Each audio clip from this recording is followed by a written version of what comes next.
Un problème de mariage qui a mal tourné, c'est ce que nous allons vous raconter maintenant. 0826 107 109 ou bien l'adresse de l'émission qui s'inscrit maintenant sur votre téléviseur, seulement des photocopies. Vous allez voir comment un homme de 80 ans est tombé dans le panneau, nous dit-il, mais de toute façon, il y a des jugements qui lui ont donné raison. Une femme aurait cherché à profiter de son âge, de son argent pour le déposséder. J'accueille maintenant sur le plateau Albert accompagné d'un ami, Olivier. Albert aurait été victime d'une compagne indélicate qui fut son épouse durant quelques heures. Pourquoi vous avez épousé ce monsieur? C'est lui qui me l'a demandé, hein. C'est lui qui vous l'a demandé, d'accord. Est-ce que vous voulez m'épouser, madame? Si vous voulez, oui. Ah, d'accord, bah oui, effectivement, vu comme ça. Albert est depuis dépossédé de toutes ses économies. Nous allons donc demander des comptes à cette jeune femme plutôt vénale. Avez-vous eu des relations intimes avant le mariage? Ça va pas, non mais attendez, vous êtes dégueulasse. Sans aucun doute, c'est une étonnante affaire qui démarre tout de suite. Bonsoir Albert. Bonjour. Bonsoir Olivier, merci d'être avec nous sur le plateau de Sans aucun doute. Albert, qu'attendez-vous de cette émission aujourd'hui? J'attends que je pourrais avoir un remboursement de tout ce qu'on m'a piqué, parce que la petite là m'a piqué la somme de 2 générations de travail. Ça représente combien d'argent? 78 000 euros. Déjà, quel âge avait-elle, cette dame? Elle avait 31 ans. Et vous, à un moment donné, les choses ont été vite. Il y a eu ce mariage qui va être annulé par la suite. Nos téléspectateurs vont le découvrir. Mais à aucun moment, vous ne vous êtes dit, vous, c'est quand même bizarre qu'une femme de 30 ans s'intéresse à moi, me demande de l'argent, se marie avec moi. Vous pensiez vraiment qu'elle était amoureuse? Ça a été tout doucement. Au début, elle était très gentille. Puis après, autant comme je m'étais attaché à elle au début, autant comme j'avais de la haine après, parce que j'y avais fait confiance. Allez, regardons l'enquête maintenant. Elle est menée par Sylvain Meyer qui partira peut-être en duplex tout à l'heure. Objectif, aider ce monsieur.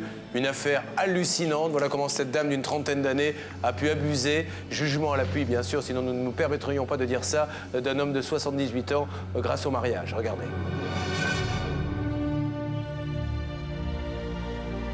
Imaginez une femme séduisante. Son arme, sa jeunesse, sa beauté. Imaginez une femme de 32 ans qui n'hésite pas à se servir de ses charmes pour amadouer une personne âgée. Imaginez une histoire vraie, celle d'Albert, 82 ans.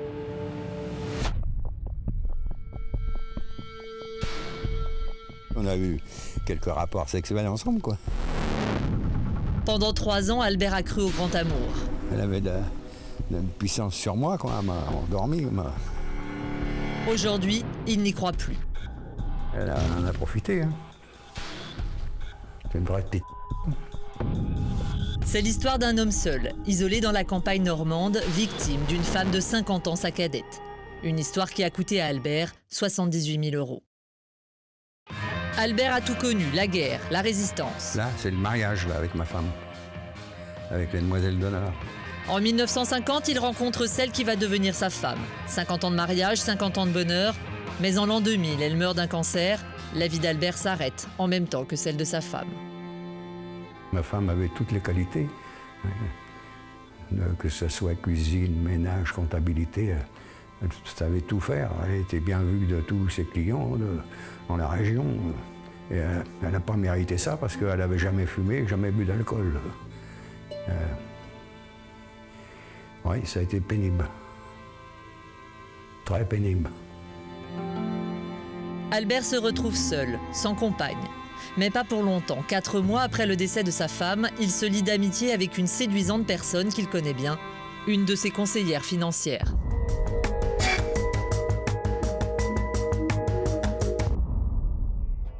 Depuis le décès de sa femme, Albert a l'habitude de manger dans ce restaurant.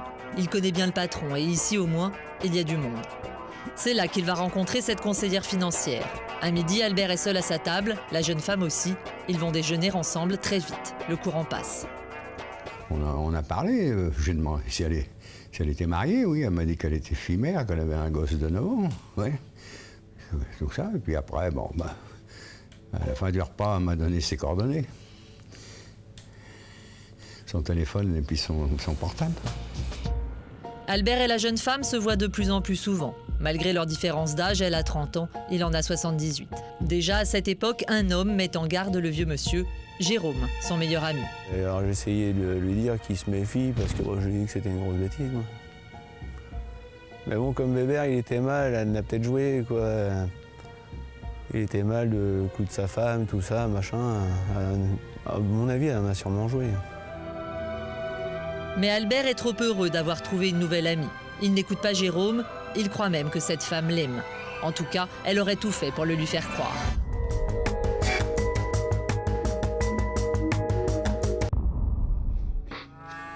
Un jour, cette conseillère financière l'aurait convoqué pour parler de ses comptes. Le rendez-vous n'aurait pas eu lieu à l'agence, mais dans son appartement, à la nuit tombée, Albert aurait trouvé sa nouvelle amie en petite tenue. Qu'est-ce qui s'est passé dans cet appartement? Bah, elle m'a fait une pipe ou deux sur les coussins. Elle a su m'avoir, quoi. Je me suis pas méfié, moi. Je croyais qu'elle était sincère, mais elle n'était pas du tout. À l'époque, Albert veut y croire, il est séduit, mais cet amour va lui coûter cher, très cher.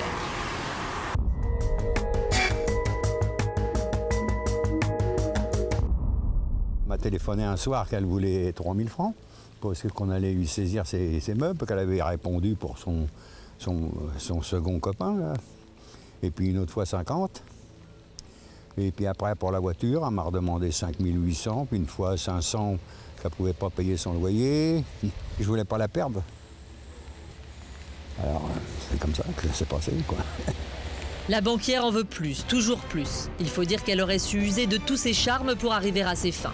Persuasive, elle serait même allée jusqu'à lui dire qu'elle voulait acheter l'appartement dans lequel elle habitait. Un appartement de fonction, un appartement qui n'aurait jamais été à vendre. Mais Albert est amoureux, une nouvelle fois il paie 46 000 €. Son voisin Benoît était le premier à découvrir tous ces chèques généreusement distribués par Albert. J'ai aperçu des chèques absolument énormes. Je veux dire, elle lui a pris 2 fois 80 000 francs un jour. Enfin, en l'espace de quelques jours, nous étions à 320 000 francs de chèques de fait à son avantage. C'est proprement scandaleux. En quelques mois, la jeune femme emprunte 75 000 € à Albert. Mais une fois ses comptes vidés, le papy serait devenu tout à coup encombrant.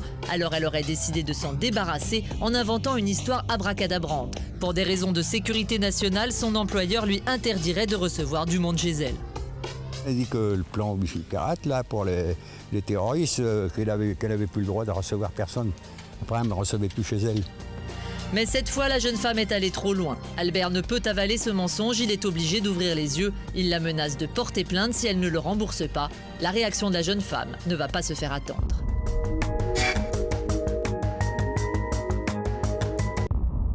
Elle voulait se marier avec moi, oui. Elle me dit comme ça, bah, pour vos vieux jours, je serai avec vous. Et puis ceci, puis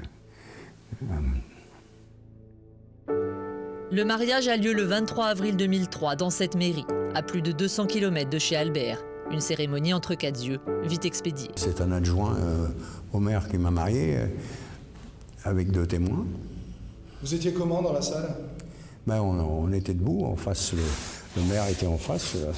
Et puis moi, nous, on était derrière tous les deux, en face le maire. Il a lu le contrat de mariage et tout.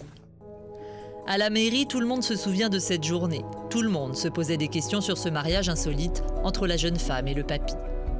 Cette pièce était conforme, donc... Mais ça sentait mauvais, quoi. On le sentait. Mais bon, on n'avait aucune preuve, encore une fois. C'est l'amour de l'œuvre. On les a un petit peu alertés, mais bon, encore une fois, on ne peut pas juger. Pourtant, tout laisse à penser que ce mariage serait loin d'être un mariage d'amour. D'abord, ce jour-là, Albert est seul.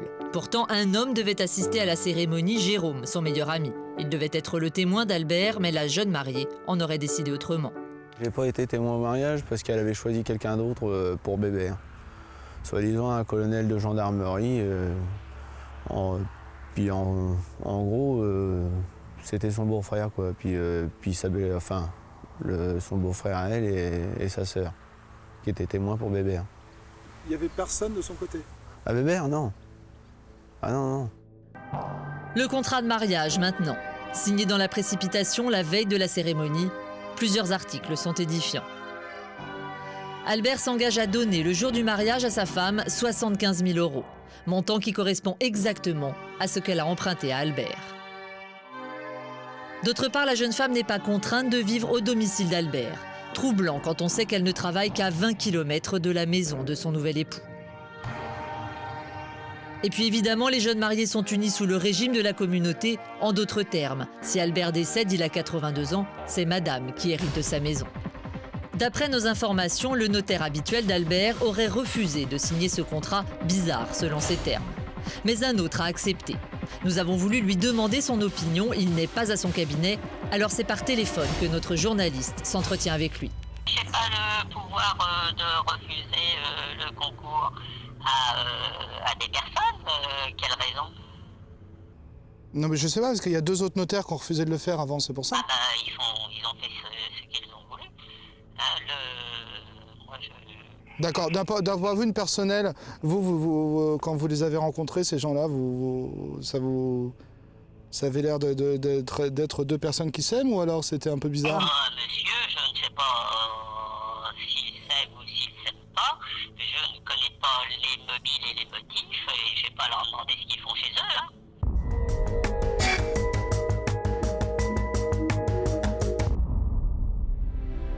Pendant 3 jours, les jeunes mariés vivent ensemble. Un vrai bonheur. 3 jours seulement, car ensuite, Albert ne reverra plus sa femme à la maison. 3 jours après, elle venait plus. C'était une vraie... Albert a enfin ouvert les yeux. Selon lui, sa femme l'a abusé et surtout volé. Alors il n'a qu'une envie, annuler ce mariage. Olivier, un ami, l'y a aidé et fait rarissime, le tribunal lui a donné raison. Le tribunal de grande instance a décidé de l'annulation du mariage et du remboursement des 78 000 euros. Ceci dit, aujourd'hui, dans les faits, quelqu'un d'autre a ensuite décidé, par la voix d'un huissier, qu'elle devait rembourser uniquement 98 euros par mois, ce qui me semble maigre. Ayant fait un petit calcul tout simple, on s'aperçoit qu'il faut 66 ans pour rembourser. Monsieur Albert Delacour, il a 82 ans aujourd'hui. 98 euros par mois, 66 ans pour rembourser. Albert ne comprend pas. Il sait que cette femme travaille, il sait qu'elle peut payer. C'est pour cela qu'il a fait appel à Sans Aucun Doute. Pour en finir avec cette histoire, pour oublier cet amour auquel il a cru et qui l'a tant fait souffrir.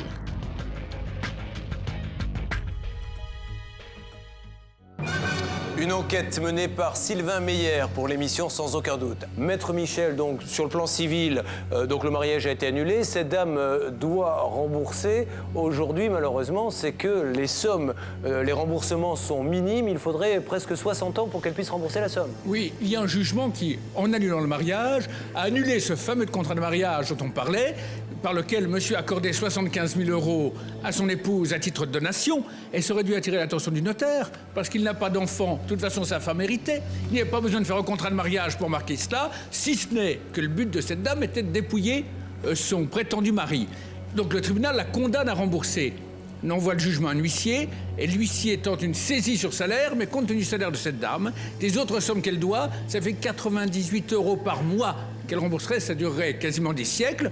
Donc le tout maintenant est d'arriver à obtenir le paiement par cette dame, qu'elle rembourse ce qu'elle a touché, et qu'elle a touché avant le mariage. Est-ce que, Maître de Caumont, l'organisme bancaire en question pourrait être à un moment ou à un autre intéressé dans ce dossier, dans la mesure où elle a profité de sa fonction? Elle n'était pas d'ailleurs même conseillère financière au moment où elle lui a dit « je me suis un petit peu occupé de tes comptes parce que la personne n'était pas là ». Mine de rien, c'est son poste aussi qui lui a permis d'être au courant des informations. On pourrait parfaitement envisager que l'organisme bancaire en question se constitue partie civile contre son employé indélicate qui a manifestement abusé de sa situation pour usurper une fonction au sein de cet établissement et des qualités qu'elle n'avait pas, et j'allais dire porter un préjudice au moins moral à cet établissement bancaire dans lequel ce monsieur avait parfaitement confiance parce que c'est quelque chose de très renommé, c'est un des fondements de notre système bancaire. Alors, Albert, moi j'ai une dernière question à vous poser avant notre premier coup de fil. Est-ce que vous, ceci étant dit, vous étiez amoureux de cette dame? Vous aviez vraiment envie de faire votre vie avec elle? Bon, j'étais amoureux, elle était gentille avec moi au début, mais un jour, quand je lui ai demandé de me rendre ma voiture, parce qu'elle m'a dit, la voiture, je vais vous la ramener chez vous, avec un bidon d'essence, je vais y mettre le feu. Elle vous voyez? Ouais. Oui, elle me disait toujours vous. Oui. Olivier, est-ce que vous savez ce que fait cette dame aujourd'hui? Elle dirige une agence, elle fait quoi exactement? Aujourd'hui, elle a un poste important dans une banque et elle a environ 2 000 euros par mois de revenus, donc je pense que c'est possible de donner un peu plus que 98 euros par mois. Allez, il est grand temps d'en savoir plus et d'essayer de contacter cette personne si besoin. Et bien sûr, Sylvain Meyer, notre journaliste, partira en duplex. C'est notre premier coup de fil. Albert Albert s'est donc retrouvé dépossédé de près de 75 000 euros. Au téléphone, la présumée responsable. Nous souhaitons lui demander, en premier lieu, si elle compte rembourser Albert. Est-ce que vous lui devez ou pas de l'argent? Ah non, je ne lui dois pas d'argent. Alors, comment vous interprétez ce que j'ai sous les yeux, c'est-à-dire le jugement, où il est marqué « Condamne madame à restituer la somme de 75 000 euros avec les intérêts au taux légal ». Parce que la donation a été mise dans le contrat. Et donc le contrat a été annulé, c'est pour ça que le juge dit du coup vous rendez l'argent. Non. Alors que l'argent, moi, m'a été donné officiellement, tout comme il faut d'ailleurs, parce que j'ai des papiers que vous n'avez certainement pas. Madame, j'ai tous les éléments. Expliquez-moi pourquoi il est marqué que vous devez 75 000 euros. C'est le tribunal de grande instance d'Évreux, jugement du 20 janvier 2004. Et il y a un huissier qui vient chez vous et à qui d'ailleurs, madame, vous savez bien que vous devez de l'argent, puisqu'on vous prend 95 euros par mois. Vous n'êtes ni avocat ni juge, donc vous changez de ton, vous ne me parlez pas sur Alors, ce ton. je vais vous parler gentiment, madame. Y a-t-il un huissier qui vient vous ponctionner 90 euros par mois? 98 euros. Allô? Oui, non, mais je vous écoute, mais bon, là... Est-ce que vous Il y a donnez... eu un jugement, monsieur. Bon, peu importe. Est-ce qu'il y a eu 98 euros par mois qui sont donnés depuis quelque temps? Mais ça, ça vous regarde pas, et deux, je ne sais pas du tout. Vous savez pas? Et d'autre part, puis-je vous permettre de me poser cette question? Pourquoi vous avez épousé ce monsieur? C'est lui qui me l'a demandé, hein. C'est lui qui vous l'a demandé, d'accord. Est-ce que vous voulez m'épouser, madame? Si vous voulez, oui. Ah, d'accord, bah oui, effectivement, vu comme ça. Et est-ce qu'il y a eu un papier, madame, dans lequel vous stipuliez que vous ne vouliez pas qu'il habite chez vous? Oui, c'est dans le contrat de mariage. Et pourquoi, quand on se marie, c'est pour vivre sous le même toit? Non, parce qu'il ne voulait pas, parce qu'il avait une copine. Non, c'est parce qu'elle avait son copain chez elle, c'est tout. C'était prouvé de tout le monde dans le coin, elle est connue dans la région. Hein. Maître Michel. Bonjour madame. Moi, je voudrais reprendre... À mon avis, vous n'avez pas tous les éléments. Madame, donnez-nous-les. Justement, madame, on va reprendre, si vous voulez bien, les éléments qui sont dans le jugement. Ce qu'a dit le tribunal, c'est que vous avez 50 ans de différence avec ce monsieur, que vous n'avez jamais voulu vivre avec lui, que vous aviez eu un ami avant, pendant et après le mariage, et que le seul but du mariage, dit le tribunal, était de pouvoir couvrir l'argent que vous aviez reçu. Et c'est pour ça que vous avez fait un contrat de mariage. Les mains qui stipulent que nous allions vivre comme nous devions vivre là. Alors, madame, je vous pose une question. À partir du moment où vous ne vouliez pas vivre avec monsieur, quel était l'intérêt pour vous de vous marier, si ce n'est pour faire le contrat de mariage où on couvrait l'argent que vous aviez reçu en mentionnant que c'était une donation? Quel était l'intérêt pour vous? Alors, déjà, c'est marqué dans le contrat de mariage que nous ne vivrons pas ensemble. Oui. Oui. Tout simplement, il m'a dit, tu viens pas parce que j'ai une copine. D'accord, mais alors, pourquoi vous vous mariez? Quel est l'intérêt de se marier avec un homme qui a une copine? On n'avait pas projeté de faire des enfants, je vous le dis. Oui, mais madame, quel est l'intérêt? Troisièmement, oui. Il est bien clair que monsieur Delacour m'a demandé en mariage pour ne pas payer la taxe de donation. Pourquoi il n'a pas épousé la copine qui vivait chez lui dans ces cas-là? Pourquoi vous? Il suffisait qu'il épouse celle qui couchait dans son lit. Il a donné l'argent et il m'a dit, toi, t'as la jeunesse pour toi et tu t'occuperas de moi quand elle sera morte. Bon, est-ce que vous avez eu, madame, permettez-moi de vous poser cette question un peu intime que vous jugerez peut-être déplacée, mais comme il nous en a parlé, je me dois de vous le demander à vous. Avez-vous eu des relations intimes avant le mariage? Ça va pas, non mais attendez, mais vous êtes dégueulasse. Non, je vous pose la question parce qu'il l'a dit. Non mais attendez, qu'est-ce que c'est que ce truc-là? Alors Albert, vous n'avez pas eu... Pourquoi vous nous avez dit que vous aviez eu des relations avant le mariage? Oui, elle m'a emmené chez elle sur son divan, oui. Elle dit pas la vérité. La première fois, elle m'a rien piqué. La deuxième fois, elle m'a demandé 50 000 francs. Il vous dit pas tout, monsieur Delacour, et aujourd'hui, je peux pas vous prouver au téléphone comme ça ce qui est écrit. Voilà. Moi, j'ai des pièces dans mon dossier. Mais faxez-les-moi. Moi, je vous faxe le jugement. La conversation n'avance pas. Notre interlocutrice ne semble pas se souvenir qu'elle doit rembourser Albert. Nous l'invitons à relire le jugement afin que nous ayons la même base de discussion. Bon, alors, donc vous avez bien lu qu'on a le même jugement. Si le mariage est annulé, ça annule. Alors, qu'est-ce qu'on fait de ça, madame? Qu'est-ce qu'on fait de ceux et condamne madame à payer 75 000 euros? Ça veut bien dire que vous lui devez quelque chose. Et vous n'avez pas fait appel, je vous rappelle. Alors, la condamnation à rembourser a été faite parce que l'annulation du mariage a été faite aussi. Voilà, donc aujourd'hui, le jugement a été fait. Je rembourse en fonction de mes moyens et enfin plus je rembourse. Eh ben voilà. Ah, on y arrive. Parce que tout à l'heure, vous ne lui deviez rien. Et maintenant, vous remboursez en fonction de vos moyens. Parce que la donation est dans le Oui. contrat de mariage. Bon, Il n'y aurait alors. pas eu de donation, je lui devais rien. D'accord, repartons donc sur de bonnes bases. De son lui-même. Hein. Bien, repartons sur de bonnes bases. Donc vous lui devez des sous que vous remboursez en fonction de vos moyens, on est d'accord? C'est-à-dire 98 € à peu près par mois. Ah, je sais pas, moi aussi, c'est... Vous ne savez pas. Bon. Vous travaillez, vous êtes conseillère bancaire, madame, regardez vos comptes, hein, parce qu'on vous prend 98 € par mois. Non. Non? Non. On vous prend quoi? On me prend plus, vous demandez à l'huissier. Vous avez d'autres créanciers, madame, le problème, c'est ça. Ah oui, non, mais je parle que de C'est lui. pas qu'à moi. Albert que vous en veux. Je parle pas que d'Albert, moi je parle que d'Albert. Hein. Pour Albert, c'est 98. Ah bah, je première nouvelle.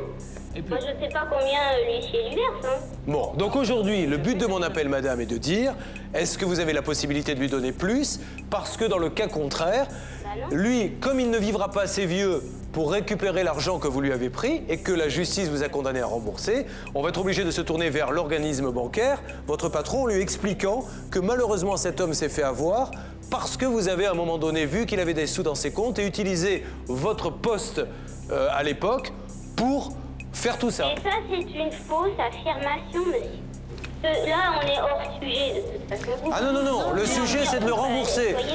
Si ce n'est pas vous qui le remboursez, il va falloir demander à l'organisme bancaire d'y participer. C'est pour ça que nous allons appeler le siège tout à l'heure. Voilà. Et surtout, madame, il faut savoir une chose, c'est que de toute manière, ce monsieur ne va pas se laisser faire et que si aucune solution amiable n'est retrouvée, effectivement, n'est trouvée avec vous, il va de soi que son avocat ne va pas manquer de déposer une plainte. Il déposera alors une plainte pour abus de faiblesse et la peine prévue de 3 ans et de 375 000 € d'amende. Donc réfléchissez, madame. Réfléchissez. Madame, Vous avez écouté ce que je viens de dire? allez-y, redites-le. Ah bah, vous n'avez pas écouté, c'est dommage, hein. Ben, redites-le. Je lui ai fait une proposition amiable, il n'en a pas voulu. Allez-y. Quelle était cette proposition? Si elle était honnête, je me permettrais de lui dire qu'il aurait dû l'accepter. Il a même pas écouté, il m'a fait ouais, comme il fait de toute façon. Voilà. Alors, vous lui avez proposé 20 000 € d'un coup et le reste par échelonnement. Non, rien. Ça du tout. Ah, 20 000 € pour tout solder. Enfin, aujourd'hui, je m'aperçois que vous m'appelez et vous prenez fait et cause. Donc aujourd'hui, vous lui proposez, enfin vous lui avez proposé 20 000 € pour tout solder. Et lui vous a dit non. Il est idiot, on lui en doit 75 000 alors que vous lui en proposiez 20 000. Il aurait dû accepter. Non mais vous plaisantez ou quoi? Évidemment qu'il a dit non. Ce qui démontre votre mauvaise foi, madame. Parce que ça signifie que vous aviez les 20 000 €. Ces 20 000 € constituent donc une excellente base de négociation pour Bernard Sabat. Albert et Olivier profitent de la courte suspension de l'enregistrement pour partager quelques impressions avec nos équipes. Au téléphone, avec Bernard Sabat, c'est en fait le compagnon de notre interlocutrice qui mène la négociation. Celle-ci dure depuis de longues minutes. Bernard Sabat revient sur notre plateau. Le résultat obtenu par notre négociateur est-il satisfaisant? Nous allons le découvrir tout de suite. Des palabres, encore des palabres, Julien. Ça n'a pas été facile, mais nous avons obtenu la chose suivante. Nous allons recevoir un fax demain avant 18 h pour engager donc la conseillère bancaire à verser avant le 30 octobre 2006 40 000 €. En contrepartie, Albert s'engagera évidemment à ne pas continuer les poursuites, à la mesure où elle respecte cet engagement. Et la transaction se fera auprès de votre avocat. Voilà ce que nous avons convenu. J'espère que ça pourrait vous convenir. Nous allons l'appeler tout de suite pour formaliser tout ça et être bien sûr que nous ne disons pas en son nom des bêtises. C'est parti, la régie Lejoie. C'est donc le compagnon de la débitrice d'Albert que nous allons joindre au téléphone. Allô? Allô, oui, bonjour, Julien Courbet à l'appareil. Oui. Merci d'être avec nous, monsieur. Donc, je ne vous dérange pas plus longtemps. Je sais que vous avez beaucoup parlé avec Bernard Sabat. Donc, est-ce qu'on est bien d'accord sur une somme de 40 000 €?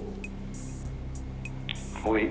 Voilà, que vous verserez au plus tard au 30 octobre. 30 octobre. Oui. Et en contrepartie, monsieur, ce sera, quand il aura l'intégralité de la somme, toutes les poursuites. Oui. D'accord? Vous nous envoyez un fax demain, c'est ça? Oui. Bon, eh bien écoutez, monsieur, vous avez quelque chose à rajouter ou on reste là-dessus? Oui. Bon, parfait. Merci, monsieur. Oui. Merci. Au revoir. Au revoir.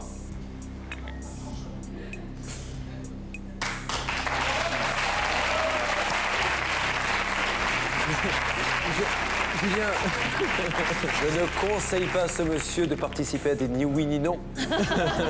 Car il perdra tout de suite. Je crois surtout que les grandes douleurs sont muettes. Non, tout simplement, c'est son concubin et c'était donc cette dame-là qui devait s'engager. Elle l'a faite à travers lui. Il ne voulait pas en dire plus. Je crois qu'on peut le comprendre aussi. Voilà. Oui, bien. Il en a assez profité, il peut faire ça. Albert, soyons concrets. Si ça se passe comme ça... C'est très bien. Ça vous va? Je vous remercie beaucoup. Vous êtes content? Très content. Allez, on va remercier Sylvain Meyer et Bernard Sabat. Et on se retrouve. Juste une promesse. Vous me promettez que vous revenez ici me dire que vous avez le chèque. Comment? Vous me promettez que vous revenez ici me dire que vous avez le chèque. Oui. Vous reviendrez ici me dire j'ai le chèque. D'accord? Oui. Allez, ça marche. Merci à tous les deux. Merci, monsieur.